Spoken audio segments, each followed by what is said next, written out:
Hello there. Well, hello there, dearie. It's a pleasure to make your acquaintance. You can talk! Oh, don't be frightened, my dears. I won't harm you. Who are you? My name is Barbara, although my friends call me Barb. Get it, Barb? Yeah, I think we get it.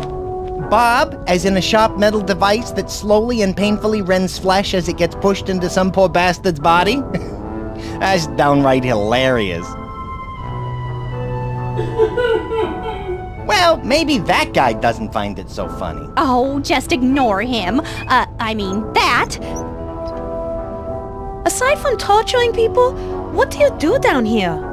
Well, I'm actually the torture chamber stenographer. It's my job to record what's being said down here when Shroudy or the Baroness are, in a serious discussion with her, guests.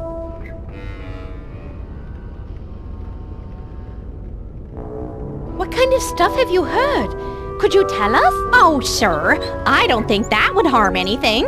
I like to think of myself as an open book. And speaking of books, that's what the Baroness would usually be asking about. Shroudy, on the other hand, he usually didn't ask anything at all. Why? Was Shroudy too shy? No, too sadistic. The one fellow over there without his head, Shroudy really went after. That's right around the time when the Baroness disappeared. Curious thing about that guest. What? He didn't bleed at all. Shroudy took one whack at his head and it fell on the floor and shattered like a Ming vase. Very, very odd. Even for around here. Book? What book? Oh, yes. The Book of Shrouds was always the topic of discussion for the Baroness. It was mostly various priests, scholars, magicians, historians, and, holy men that the Baroness would bring down here. She was definitely trying to extract knowledge from them about that book. When was the last time you saw the Baroness? She was torturing that headless man over there several years ago. After she got the information she wanted, she left the castle in a hurry and never returned. Do you have this session memorized right before the Baroness left? Yes, let me see. I believe I have it here. It's been a few years. Here I go. Man from Cabal. Ouch, ouch, ouch. It hurts so much. I can't take it. Do you think you could skip ahead a little bit to where he was actually talking? Yes, of course. Man from Cabal. Yes, I have the tome you're looking for. It will give you all the secrets to unlocking the book. Baroness, tell me where it is or I'm going to shove this hot poker. Oh my! Could we please, skip ahead a little bit more? Oh, certainly. Man from Cabal. The tome is in my camp, buried at the base of a large oak tree near the Vargo Pass crossroads. Baroness, you'd better not be lying to me or when I return you will feel pain as you have never felt it before. After that, the Baroness disappeared. A few days later, Shroudy came downstairs screaming about a trap. He took an axe and tried to chop the poor fellow's head off. But when the head rolled off, there was no blood. It wasn't a man at all. It was some kind of talking clay statue or some such. I think it's called a clay golem. How do you know about that? Used to play a lot of Dungeons and Doors. The clay golems dropped a lot of loot and were pretty aggro. I should have known. Bob, please go on. Apparently, somebody was laying a trap for the Baroness. And it must have worked, for she never returned. What did Shroudy do after that? I believe he searched frantically for months, but he didn't find a single trace of her at Vargo Pass or anywhere else in Draxylvania. Poor little monster. He lost his mommy so young. He was devoted to her, you know. He got lonely and left on holiday soon after that. He came back occasionally with a new female companion, but he seemed to grow tired of each one after a time. Then off he would go again. Hey, Mona, that may explain why you're here. Yes, from what I've seen, he likes you best of them so far. Maybe it's because you look so much like her. Like whom? Oh, his mother, the Baroness, of course. What was this cabal you mentioned? I don't know, but I do recall they all seemed to wear a belt that had a gold circle with a star in the middle and an eye in the middle of the star. The Baroness seemed to really, give them special attention.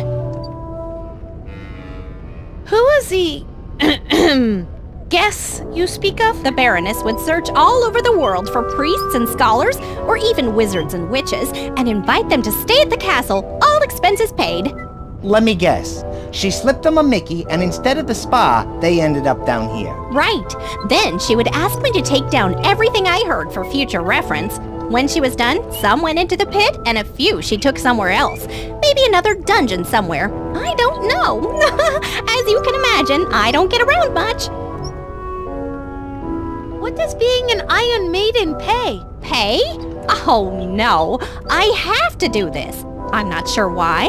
Torturing people does seem horrible and just downright unfriendly and all, but we all have to follow the paths our creators have laid down for us. My path in this life is to slowly squeeze the life out of people and record their thoughts on the matter.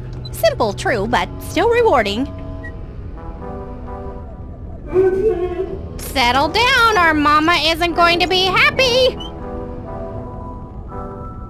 How come we have never had the pleasure of talking before? Well, the Baroness and later Shroudy always told me never to talk to strangers or any guests. But now that they're both gone, I just feel free to talk to you for some reason.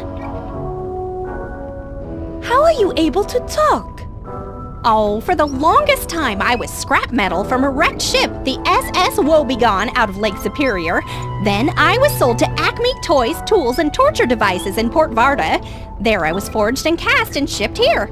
Then one Christmas Eve, the Baroness made a wish upon a bright star that I would come to life. And what do you know? A magical fairy came down and granted her wish, and that is how I came to life. Are you sure that's the way it happened? Pretty sure. Do you happen to know the combination to Shroudy's coffin? No, I'm sorry. I don't know the whole combination, but I am pretty sure the first number is 0, though. Unfortunately, from my position, I can really only see the first number. Wish I could help more. Well, I better be going. It's been very nice talking with you. You too. Shh, hush. Bye-bye.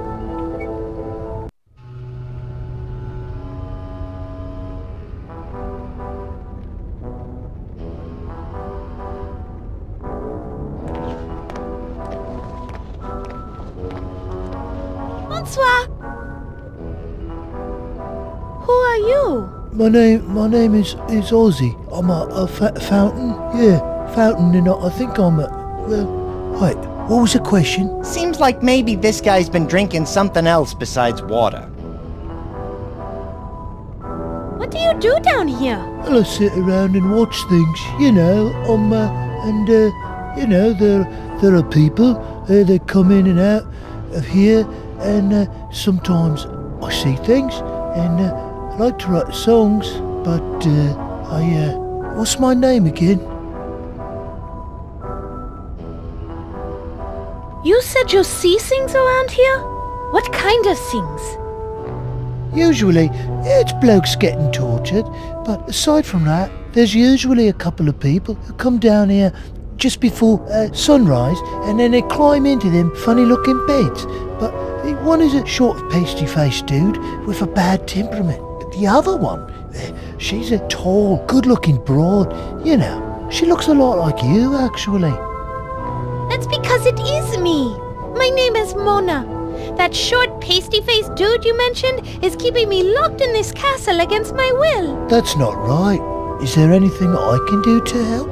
You said you see Shroudy. When he goes to bed, does he do anything unusual? Well, it seems like he's always fumbling about with that weird clock on the side of his bed. Weird clock? Well, yeah. I see him dialing in a couple of numbers.